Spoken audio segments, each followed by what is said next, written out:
Olá pessoal, meu nome é Tássia da Silva, sou acadêmica do curso de Licenciatura em Letras da Universidade do Estado do Amazonas, participo do projeto Letras em Rede e esse é um projeto da disciplina de Estágio Supervisionado 1 que foi feito sob a orientação da professora Socorro Viana. As atividades serão realizadas em 5 videoaulas e hoje é a nossa primeira videoaula que consiste em apresentar o gênero textual grafite e sua origem. No decorrer das aulas vamos aprender muito mais coisas juntos. Essas aulas elas serão direcionadas aos alunos do 9º ano do Ensino Fundamental 2.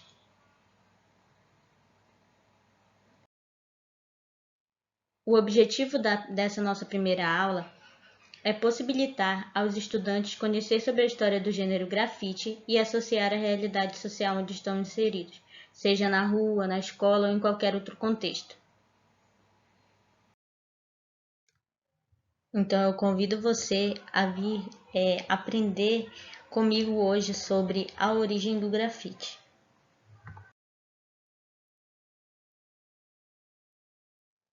Então, alunos, vocês já devem ter visto imagens como estas em algum lugar aí na sua cidade, ou até mesmo em livros, revistas ou na internet. Essas duas imagens foram feitas pelo artista Arley Fabrício Feitosa, da cidade de Santarém, no Pará, e remetem ao grafite, que é considerado uma linguagem artística. Cada uma dessas imagens possui um significado, tanto para o artista quanto para quem a lê ou observa. Nas aulas seguintes, nós vamos entender como funcionam essas representações, mas onde podem ser encontrados esses grafites? Podem ser encontrados em paredes de prédios, muros, viadutos, ou até mesmo nas paredes de casas, como a gente pode observar aí nessa segunda imagem.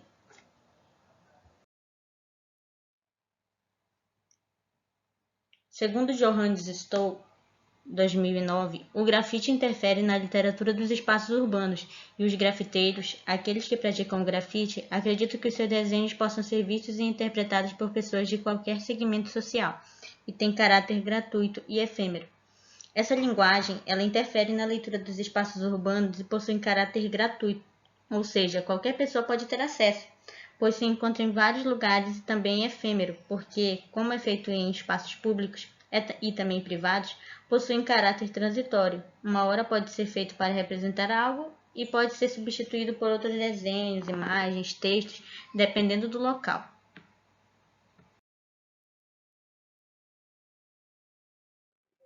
Essa imagem que vocês podem observar é um exemplo de grafite que está sendo feito aí por uma grafiteira aqui da cidade de Manaus, chamada Mia Montreal. Ela está utilizando essa imagem, desenvolvendo esse grafite, com certeza para representar alguma coisa, como a gente pode observar. Ela está desenhando aí o cabelo de uma mulher negra, possivelmente, e nós vamos conhecer um pouco mais disso nas próximas aulas, sobre essas linguagens verbais e não verbais presentes no grafite. Então, hoje a gente vai começar falando. Para conhecer um pouco de como se deu a origem do grafite, eu utilizei o livro Que é Grafite, do autor Celso de Tarry, em que ele escreve que o vestígio mais fascinante deixado pelo homem através dos tempos em sua passagem pelo planeta foi sem dúvida a produção artística. O autor coloca que as pinturas rupestres foram os primeiros vestígios que se pode chamar de grafite na história da arte. Ou seja, o que são as pinturas rupestres? São aqueles inscritos que os homens das cavernas faziam para simbolizar algo, alguma linguagem que eles queriam transmitir. O grafite, ele é caracterizado como um termo italiano, né? Esse grafite que tem os dois Fs na palavra de origem italiana, e o termo grafite, assim como grafito, utilizado para designar a técnica dessa arte, refere-se aos desenhos feitos a ponto a carvão nas rochas ou em paredes das cavernas por homens na antiguidade. O grafite vem do plural grafito. No singular é usado para significar a técnica e no plural refere-se aos desenhos. Aqui nós podemos observar que tem uma imagem que remete às pinturas rupestres, né, que a gente pode observar os animais, caçadores, várias imagens de algo que está simbolizando alguma que naquela época simbolizava algo para eles. O autor salienta que na época dos homens das cavernas, os materiais que eles utilizavam era terra de diferentes tonalidades, sucos de plantas, ossos fossilizados ou calcinados, misturados com águas e gorduras de animais. E no caso, hoje em dia, utiliza-se o spray.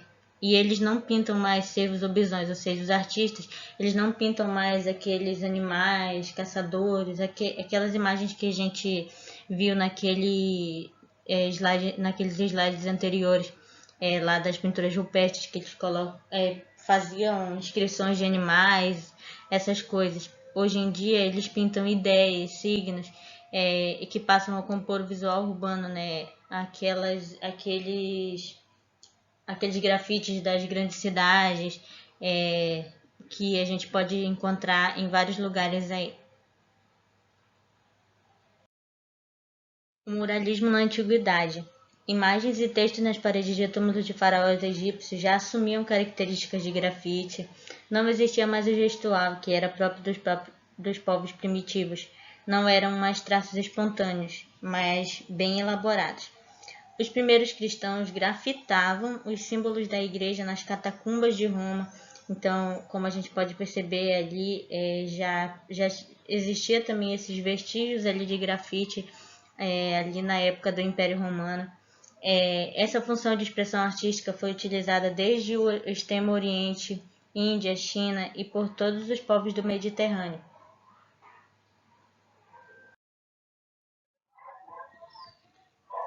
O muralismo contemporâneo. Já no século XX, pintores mexicanos, utilizando-se das técnicas de pintura mural, decoravam edifícios públicos. No Brasil, dos anos 1950, vários murais arrematavam as fachadas dos edifícios narrando temas da história e da arte brasileiras. Como a gente pode perceber, um exemplo foi o de Cavalcante, quando ele realizou um mural com cerca de 15 metros de comprimento na fachada do Teatro de Cultura de São Paulo. Essa manifestação surge no Brasil em 1950 com a introdução do spray, mas só se consagra como linguagem artística nos anos de 1980. O grafite tem como suporte para sua realização não somente um muro, mas a cidade como um todo. Ou seja, quando os artistas eles adotam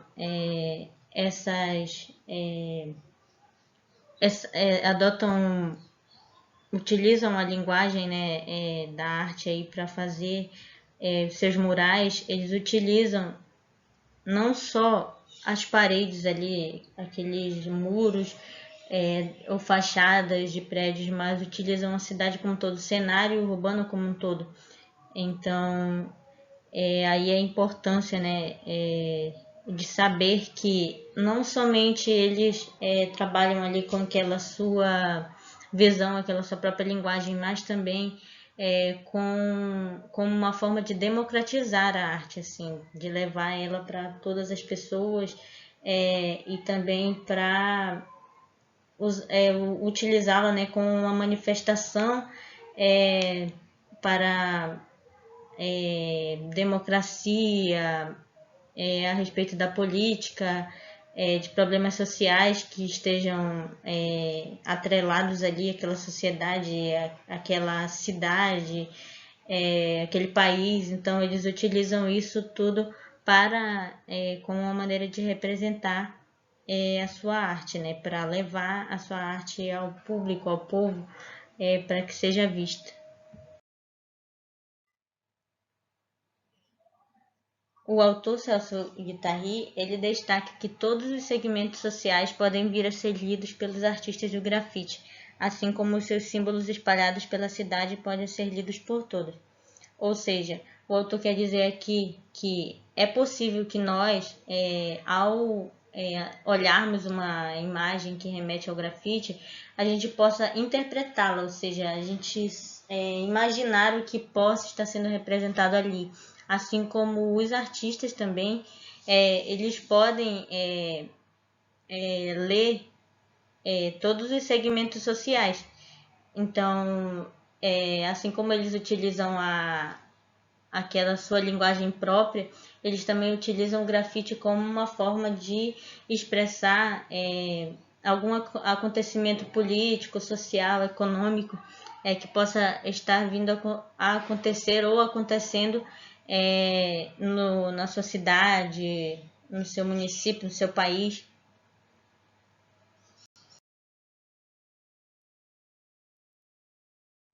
Nessa imagem, né, podemos observar um grafiteiro fazendo aí algum trabalho relacionado ao grafite.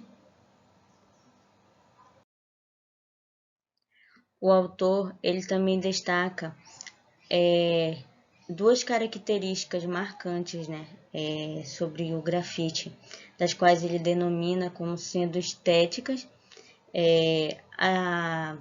As características estéticas, elas se referem à natureza gráfica ou pictórica da linguagem do grafite, a expressão plástica, figurativa ou abstrata, a utilização das imagens do inconsciente coletivo e a produção de releituras de imagens já editadas ou de criações do próprio artista.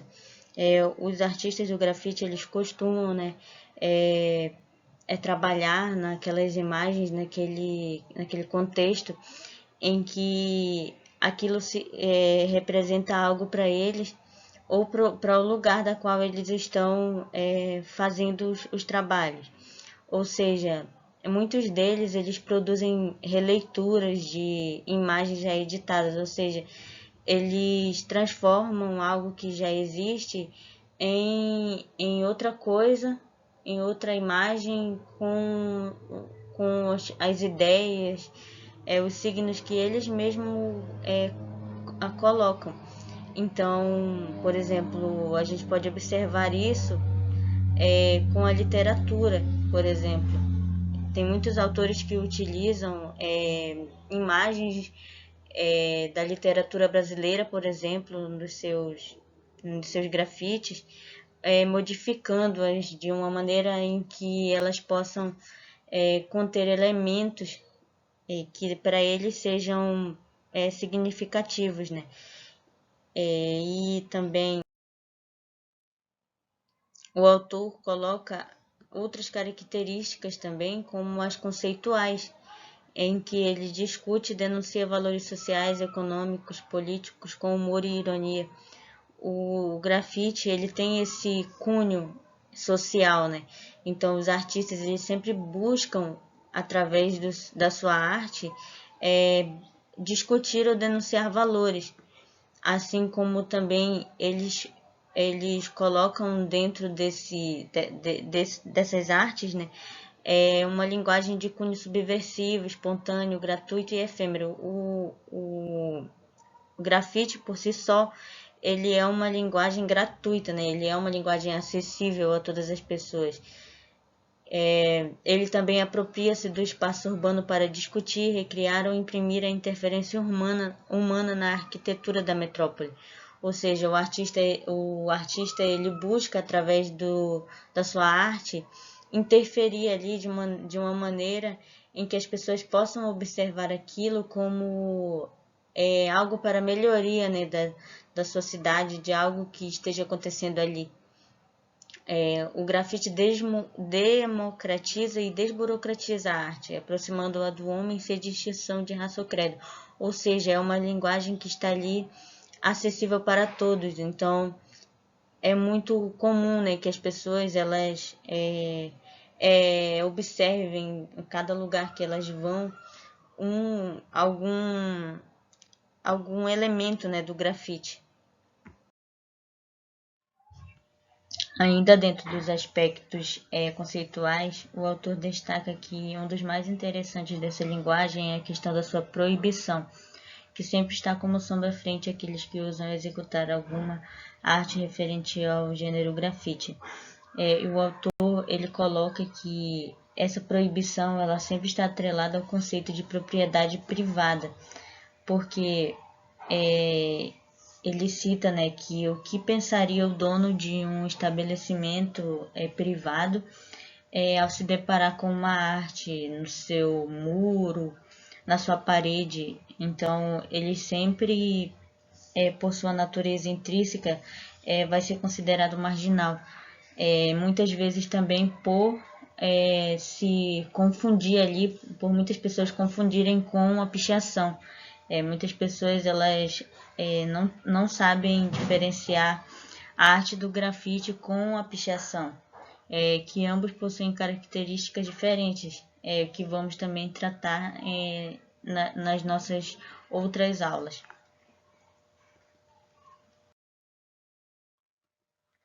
O autor ele fala sobre alguns precursores, né, do grafite. Ele fala que a primeira grande exposição de grafite foi realizada em 1975 no Artist Space, em Nova York. Ele também destaca que a primeira galeria dedicada inteiramente ao grafite foi a Fan Gallery, no East Village, dirigida pela atriz de cinema underground Patty Astor. Ele cita o Kate Haring como a pessoa que levou o grafite para o convívio das galerias de arte, museus e bienais. E também cita autores grafiteiros como Alex Valaud, Jean-Michel Basquiat, Kenny Scharf, como alguns dos grandes nomes da arte do grafite. E por último, um dos aspectos bastante interessantes que nós podemos abordar é a questão do grafite e o movimento hip hop, porque, segundo alguns autores, o grafite ele é a expressão gráfica da cultura hip hop.